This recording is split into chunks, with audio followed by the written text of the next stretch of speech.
So trying to help people out, probably if you ran into this. I've got an old M-Glow compressor that's been great. Many years of good service. The original motor burned up. So we've got a Leeson motor on it here. And it's a it's a 131.622.22 category number. 184T is the frame, if I remember right here.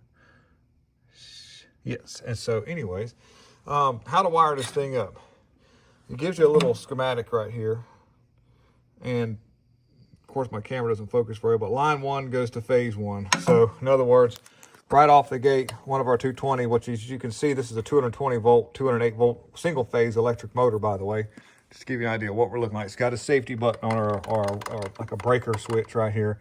Well, that's actually got phase road on it. So phase 1 goes to line 1, which is this 1, 2. I should have red tape on it. All you electrical guys are going to be giving me crap for not putting red tape on that, but that's fine. It'll work, because that's a 110 volt leg going to phase 1, going into the safety switch, and then it goes to a factory crimp connected right here set of wires.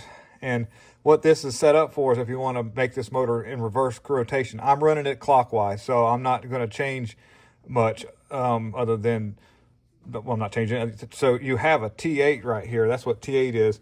T8 goes on that. You can see that you take T8 and T1 and you put those together. And so you have T1 coming off of that, and you put T8 right here. So T8 goes to T1 for clockwise. If you want to turn that counterclockwise, you would just substitute T5 for T8. Now, where's T5? T5 is in these two wires here, T4 and T5 right here. They go to your other leg, that's is 110. And that's pretty much simple, easy wiring right there if you ever happen to do this on your own, or you bought an electric motor. And that's how that works. So you've got T4 and, excuse me, T5. If I want to switch that around, I would just switch out T5 for T8, but I'll have T8 tied in to your to just your normal phase, which is coming off of coming out of your safety switch. Simple video, easy to do. If you have any questions about anything, just leave it in the comment section. This is going to a remote relay switch because it's working an air compressor.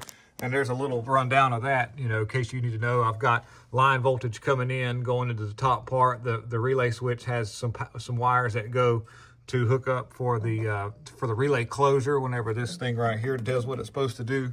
But that's a video all to itself.